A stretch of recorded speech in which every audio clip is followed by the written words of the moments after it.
Oregon makes moves in the portal. I like them, and I don't think they're done.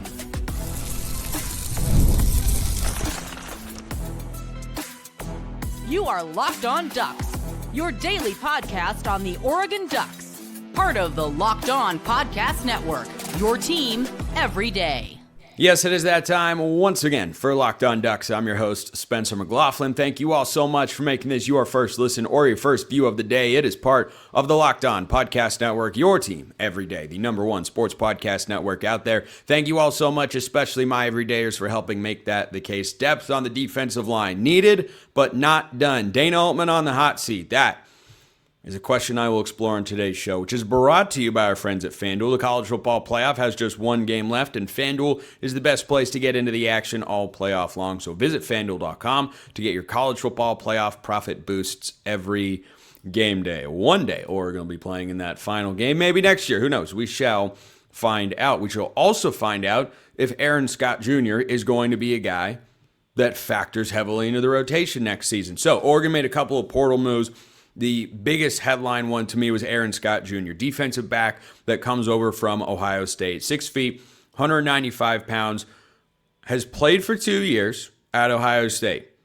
Was a 24/7 Sports composite 5-star in the class of 2024. He was the number 36 overall player and the number 6 corner in that class, native of Springfield, Ohio. Now, the reason that he has not played more at Ohio State is, wait for it, stop me if you've heard this one or if it feels familiar to a program that you might root for. They have a lot of talent over there, and he wasn't able to crack the rotation in a significant way. So he goes to Oregon, which has more secondary talent than they have ever in the history of Oregon football. So in 2025, Scott logged 106 snaps, which is, playing a little. It's kind of in the Naeem Offord range. I think Offord had a few more than that. 64.8 overall PFF grade. Not great. Not terrible. Not horrible. 69.4 in coverage. 59.3 in run defense. It is notable that his PFF grade as a true freshman in 2024 was 57.2. So showed some improvement there. Now, in 2025, he had 82 snaps at wide corner, or one of the outside guys, is in the Brandon Finney, Ifeopodegwu spot, and 9 at nickel. Let me come back to that. But I texted Jay Stevens of Locked On Buckeyes about him. He said, quote, good young player that had an opportunity to start this year. He had flashed when he played last year. I'm sure he wasn't happy when a true freshman jumped him on the depth chart. I think it was Devin Sanchez, another 5-star. It should have happened. Devin Sanchez proved he's the next man up. Yeah, I forgot the last part of that quote before I read it. But his scouting report, according to 24/7 Sports, when he was coming out of high school, included this snippet, quote, strong in coverage, but needs to add mass and strength as a tackler to be more consistent in that department. Bona fide high major defensive back prospect who can probably live at corner in the long run, but may also provide roster value as a secondary chameleon, end quote. So, it made me wonder, is he going to switch and play nickel, or is he going to be Theron Johnson Part 2? Either one could work. I mean, having a guy like this to push Ifeopodegwu, maybe they want to rotate that spot again as they did this season. Maybe. But let me throw this notion at you. Question, which is getting at a notion that I believe. And one of the reasons I think Oregon's not done in the portal. Do you know who Oregon's starting nickel is right now if the 2026 team took the field today? Do you have a 100% idea of who it could be? Because they lost their top 3 nickelbacks from this past year. No, I'm not talking about the band. Jaden Kennedy was, of course, a stud. Dalen Austin was the guy behind him. Next on the depth chart was Sione Laulea. Kennedy ran out of eligibility. Other 2 guys hit the portal during the playoff run. So, 9 snaps at nickel. Not a ton. Maybe they'd cross-train him there. Maybe Naeem Offord is going to learn to play some nickel. One thing I will note with his first two seasons having been, as Jay told me, moments where he flashed but never sustained the production and be on the depth chart there. And, PFF grades of 57.2, 64.8, not incredible. However, Jaden Kennedy, when he came to Oregon, had never had a PFF grade over 70.7, and 3 of his 4 seasons, he'd been graded under 70. And popped with an 85.5 grade this year. And I think that reflects what a lot of us saw, which is Jaden Kennedy was an impact player. So there is absolutely a possibility that Aaron Scott is being brought over to compete with Ife Obadegwu or replace Ife Obadegwu. I've always been an Ife fan the whole season. He certainly had some flaws. I thought he improved as the year went on, but I was talking a lot during the playoff run how I wanted Ife Obadegwu to play over Theron Johnson. And if Scott is a guy they're bringing in just because he's got experience, because they want to add some competition in the room, because they want to add some depth, I think that could make a lot of sense. I think it could also make sense if they feel like maybe they could get him better in the run defense area, that he could become a nickel. He's got the body size for it. 6 foot, 195 pounds is pretty similar. It's a little bit bulkier in the weight department, but from a height standpoint, pretty similar to Jaden Kennedy and Brandon Johnson, who were both listed, I believe, at 5'11". Kennedy might have been 5'10", but it's not as if he has, some massive frame that restricts him to playing outside corner. And then I go back to the scouting report 24/7 had on him coming out of high school. Quote, may also provide roster value as a secondary chameleon. For those of you that forgot, second grade, what would that have been, science class? I don't think there was really a biology class in second or third grade. A chameleon is able to adapt to his environment and change colors. So it's something I wonder about. But if the Ducks are done adding defensive backs, then someone's changing positions. Or perhaps it's more likely they're not done adding guys because the portal is not open, but you can exit the portal anytime. And I think at one point there were over 10,000 college football players in the transfer portal. That's not exaggerating, by the way. It is a wild, wild world out there. So Aaron Scott Jr. is, I think, the most likely to contribute transfer that Oregon has brought in so far for 2026. Because the other notable names, I think he'll see the field more than Andrew Olesh likely will at tight end. That one could be close. Emphasis on could. That depends on how ready Kendra Harrison is to go.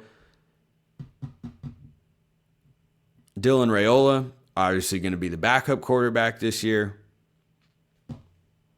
Oh, by the way, there's a backup transfer at defensive line. We got to talk about that. They brought in a tight end as well. What do we make of all of that? Leave your thoughts in the YouTube comments below. Hit me up on Twitter, however you want to get in touch. But Oregon needs more cowbell of what they got.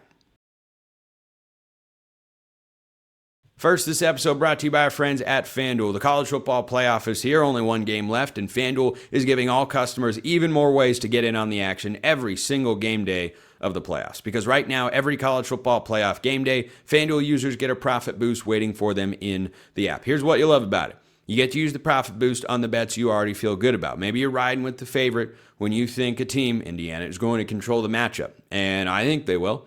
But if you're on the other side and you think Miami is getting it done in the national championship game, maybe take a shot on the underdog plus 8.5. Or if you're feeling real frisky, Miami money line. Boy, hey, Josh Pate thinks Miami's winning the game outright. Let's see how it goes. So you find the bet you like, you apply the profit boost, and go after even bigger winnings. They've got more stuff for the playoff national championship as well. They've got prop bets, they have got point totals, everything you want. And when you win, FanDuel pays out instantly, which is perfect for playoff football. FanDuel is the best place to get into the action all playoff long. So visit FanDuel.com to get your college football playoff profit boosts every game day. Plus, they've got the NBA, they've got the NFL, they'll have futures bets for college football. Everything you want, FanDuel's got you covered. Check them out at FanDuel.com. And you're listening to Locked On Ducks. Thank you for making it your first listen of the day, and thank you for making Locked On the #1 sports podcast network. If you haven't already, go check out our new Everyday Air Club. Gives you access to an ad-free audio feed for Locked On Ducks, compatible with Apple Podcasts, Spotify, and every other major podcast app. Plus, you get exclusive audio access to Locked On Sports Today. Read more in the show notes of the description of this episode. Busy, busy, busy. That is how I describe myself and Oregon's coaching staff, as it turns out. So,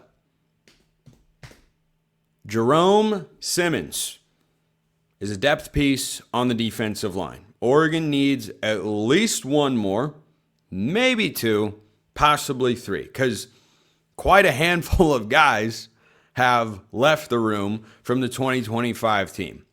Tioni Gray to Notre Dame, Toby Hastrup to West Virginia, Terrence Green to Alabama, Jericho Johnson down to Cal with Tosh Lupoi. They're all over the place, quite frankly, a little bit more than I thought they would be. So, Oregon brings in Jerome Simmons, who's 6'4", 330 pounds. Very much in the mold, though he's an inch or two shorter than Tioni Gray or Terrence Green. Just a big body in the middle, and sometimes you just need bodies out there that are hard to move. And 330 pounds, pretty good amount of weight. In 2025, didn't do a lot. Came over from UL Monroe, and don't get them confused with Louisiana. These are two different teams. There's the Louisiana Raging Cajuns, and there's the UL Monroe. I think they're the Hawks of some kind. But he actually didn't play a ton this year with UL Monroe. He logged 142 snaps, had a 59.4 PFF grade, which is not very good, had 10 tackles, 3 pressures, and a pass breakup. Now, I will say there is some Curt Cignetti feel to this particular move. He was a 4-star recruit once upon a time when he came out of Highland Community College, and he played the 2024 season at South Carolina, then went to UL Monroe, now makes his way to the Ducks. It's his 5th year of college football. 2 of those were at JUCO, yes, but it's his 5th year. This is not the sort of guy that, you look at in the portal rankings and he's going to be super high on the list. He's a body type that fills a need. And I don't think that this scenario of all these guys leaving was plan A for Dan Lanning and company. It's just the way that things have unfortunately worked out. But I definitely don't look at Simmons and say he's going to fight for starter snaps.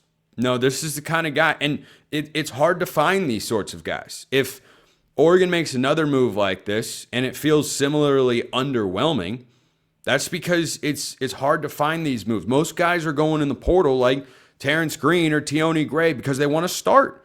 They want to go somewhere where they're going to be the top guy because they aren't going to be with the Ducks. And when your top 2 defensive tackles are back from a group that is absolutely loaded up front, well, yeah, snaps are going to be hard to come by, not impossible. And all those guys, the other puzzling thing about it is they all played a pretty good amount this year. They all have multiple years of eligibility left. And Bear Alexander and Amari Washington are not sticking around after the 2026 season. Pretty sure Bear's out of eligibility, and Amari's not going to pass on being a first-round pick again. So that's the curious part to me. But I don't wish those guys ill will or anything. I understand. I just think if I were in that spot, I might make a different call, but I'll never know. I was never in that particular position. So Jerome Simmons is the first defensive line addition. They also had a transfer target on campus visiting recently from North Carolina. Keep an eye out there. Jordan Seaton is visiting on Monday, so depending on when you're listening to or watch this show, that might be today, that might be yesterday, might be 2 days ago. Maybe he's committed by now. But adding a guy like Simmons, even though Jordan Seaton's a better player, was a higher priority for me. You needed to have some depth. The interior of the defensive line, I mean, you got Aiden Breland there for sure. I hope he has a breakout third season in Eugene. Oregon low-key needs him to. But you needed to go and find a guy like Simmons. And I think at the interior, Oregon wants to be 5 or 6 deep. That allows you to not just have depth within a game, but also lets you be able to survive an injury or two that could flare up. So I think right now you're sitting at 4, maybe 5. So 1, maybe 2 more on the interior, I think is warranted. Now, the other transfer addition that Oregon made, and there were a few preferred walk-ons that I'll mention on tomorrow's show, but DeAndre Johnson is the interior defensive lineman from North Carolina that I mentioned. But Oregon also added Markus Dixon. And again, a move that is not going to, nor is it intended to excite and thrill and get you jumping for joy. No, so far, the biggest off-season news for the Ducks that should make you feel excited has been the returners. It hasn't been anybody that's entered in. Now, Jordan Seaton could change that, to be sure. But Markus Dixon is, I don't know, DJ Johnson round 2, pretty much. He's 6'4", 265 pounds. He's played tight end and defensive end, but is expected to play tight end, but does not have a career reception. So I think he's Travis Brashear, basically. He's 6'4", 265 pounds. He was a 3-star in the class of 2023, number 654 overall player, number 29 tight end. He's played 3 seasons at Clemson, but this past year, he logged 13 snaps at defensive end, and in his first 2 years, over 12 games, logged 34 snaps at tight end. So he's played in 15 games across 3 years, doesn't have a catch. I think the only time you'll probably see him on the field is goal line package, maybe, in a jumbo. I mean, 6'4", 265, big dude. Big dude. I don't think he's some super mega athlete. I don't think Oregon has found some diamond in the rough here that's going to pop and make their tight end room be even better than we expected it to be. I mean, this could be one of the lower impact transfers they bring in this cycle. And I think so far they've brought in some guys that are not going to have a huge impact this year. Some obviously will. But as I mentioned, Oregon is not done in the transfer portal. So those are the 2 most high-profile moves. There were some preferred walk-ons that got added as well. But I think for Oregon, interior of the defensive line, still a need. Depending on what kind of cross-training they want to do, nickel could still be a need. Obviously, they're hosting Jordan Seaton for a visit, so they at least view offensive line as a room that could bring in a transfer. I don't know where you'd find an impact linebacker of Bryce Betcher's caliber or better. I think you're probably just developing the young guys you've got in that room, plus Jerry Mixon, Devin Jackson are super experienced to kind of headline that particular group. And hopefully you get, a guy like Dylan Williams back healthy this year, or maybe they feel Braden Platt's ready. We'll just kind of see how that goes. But yeah, I think those are the actual needs in the transfer portal right now. I think interior defensive line is still probably number 1, nickel's number 2, offensive line number 3. But Markus Dixon, welcome to the flock for sure. Question here came in from EJ. Of the players that left, which will have the most success at his new school? So the name that popped into my head, honestly, is Austin Novosad, who went to Bowling Green.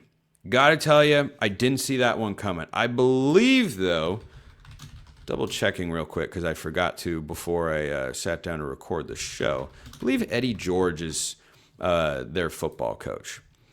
Yeah, Eddie George is the football coach at Bowling Green. That's who Austin Novosad's going to play for. I don't know what their quarterback situation is and whether he's being brought in to start or if he's being brought in to compete. But I think Kingston Lopa at Cal could turn into like an all ACC honorable mention sort of guy. I think Cooper Perry at Cal could also work out. I've always been a Cooper Perry fan, and He's just following Tosh down there. Tioni Gray at Notre Dame, we could look up and say that he's starting to burst onto the scene. But if I had to pick one guy right now, quarterback is at any level tough position to go play. I'd probably say, by the way, Austin Novosad in Maction, I'm going to be so drawn in during the week this year. That's honestly awesome stuff. I'm going to go Kingston Lopa at Cal. Solomon Davis and Justice Lowe went to San Diego State, I believe, and those could work, but I'll go Lopa at Cal. I think that one's going to work out. But Oregon's starting to fill out the depth. As I said, though, more work to be done. We're going to switch over and talk hoops. Do I have more football thoughts? Yeah. But I've got more urgent basketball thoughts because it's spiraling right now.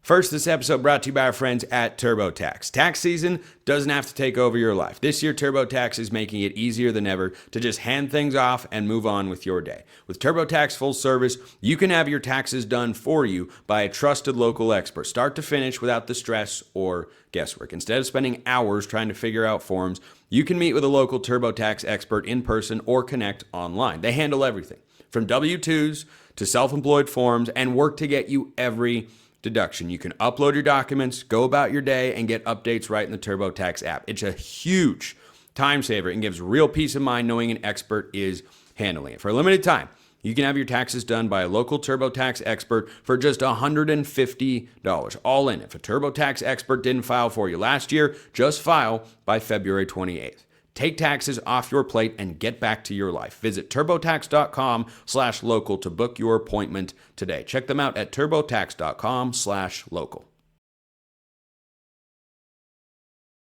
So I wasn't able to watch the first half, but I watched all the second of Oregon's game against Michigan. They lost 81-71. And they were actually up at the half. And I had some work things to do, and when I checked the score and saw that, my surprise was pretty palpable. I was just walking along, looking at my phone. I stopped walking. I thought the ESPN app was pulling a fast one on me. I thought there was a glitch somewhere. I'm sure we've all experienced that before. I thought it was wrong. Nope, wasn't. Oregon was beaten, top 5 Michigan at the half. And I thought, that would be insane. Now, it didn't come to fruition because they were playing without Jackson Shelstad. They were playing without Nate Bittle, who's going to miss about a month or so. And then Altman has now said that Shelstad might miss the rest of the season. So I want to start with the positive. The positive is that although this team is the worst of Dana Altman's career in Eugene by far, that they took that Michigan team that could win a national championship and played a full 40 minutes of competitive basketball. I tell you what, they're having a bad year and they're not quitting. It'd be real that you're missing your 2 leading scorers, your 2 best players, your preseason All-Big Ten selections. You're playing a top team and you went out and gave them everything you had. And Sean Stewart gave them everything he had. And KJ Evans continues playing good basketball. Is he a perfect player? No. Is he a good one? Yes, absolutely. I hope he comes back for his senior season. But that might depend on what Dana Altman does. And this is just going to be a big part of my continued discussion about the basketball team on the men's side going forward. Kelly Graves lost a heartbreaker in double overtime to Wisconsin, but he's got the program going in the right direction. He bottomed out a couple years ago and now is on a big-time upward swing. Dana Altman is bottoming out this year. That's what's happening. Now, here's the interesting couple of angles for Rob Mullins, the athletic director. Number one, you have not been to a Sweet 16 since the 2021 tournament. Haven't made it past the first weekend. Come close, haven't been able to do it. Bottom line. That's a mark against Dana Altman for the standard that he's set in his tenure. on the other side, for this year, it was already going south. It was already not good. Does Dana Altman get any cushion, any wiggle room when you factor in he's the best head coach in the history of the program? And now Jackson Shelstad and Nate Bittle are hurt. So the chance for a late season turnaround or push that could remind us that Dana Altman has still got it to some degree, that feels like it's gone out the window. This is now, if Shelstad's done for the year, it just feels like a lost season. Will I keep watching and talking about the games? Yeah. Why? Number one, to see if I still think Dana Altman can coach. And number two, to see which guys I'd want or not want to bring back to the roster next year. And by the way, don't know if he has any eligibility. I actually want to check on that real quick. Takai Simpkins, he's a senior. 37. Yeah, no, I think he'd have to get a Diego Pavia rule because his first season was at Northwest Florida State College. But he's played 3 legit seasons of basketball. If he could get another year of eligibility, Takai Simpkins can play for Oregon anytime, as far as I'm concerned. He keeps getting better and better. Dude works hard, needs to be better protecting the ball 100%. But this question came across my array of mailbag notes. Is it time for Altman to be done? Had a good run, but can't be consistently good / top 25. Last year was the first in a long time. Second mailbag, what do you think the NIL budget looks like when Phil passes? Do you think there's a trust? That's a question for football and basketball. But I cannot imagine that in Phil Knight's will, there is not something to set up Oregon to continue to be well off financially there. I'd be pretty shocked. I haven't read it or seen it or talked to someone who has. I'd be pretty shocked. So I'm not really worried about that. But on the Altman question, Rob Mullins has to look at this year for what it was clearly going to be, not for what it has and will become. Because now you're navigating playing without Shelstad and Bittle. And in the back of your mind, does Rob Mullins say, well, you could bring Shelstad and Evans back for one more year. You've got Taj Ariza, and if Dana Altman can go make the right transfer portal moves, yeah, they could put together a good team next year. If they somehow find, I don't know how they could possibly land Tyron Stokes, who's the number one player by some services in the class of 2026. If they did that, you have to bring Altman back. Because you've got the 5-star and Taj Ariza coming in, who's Trevor Ariza's son. If you have him and Stokes to go with Shelstad and Evans, you can fill out the rest of the roster, but you got a squad now. And you do have to give that a chance. I think that is a legitimate consideration, though. But if you're Rob Mullins, you can't look at the rest of the year and give Dana Altman a pass. You have to say, okay, I saw what this season was going towards. Off of back-to-back appearances in the round of 32, which is not nothing, by the way. Takes a lot of work, and you got to win a lot of games 2 years in a row to wind up in the round of 32. Though the first time they got there, it was definitely flawed.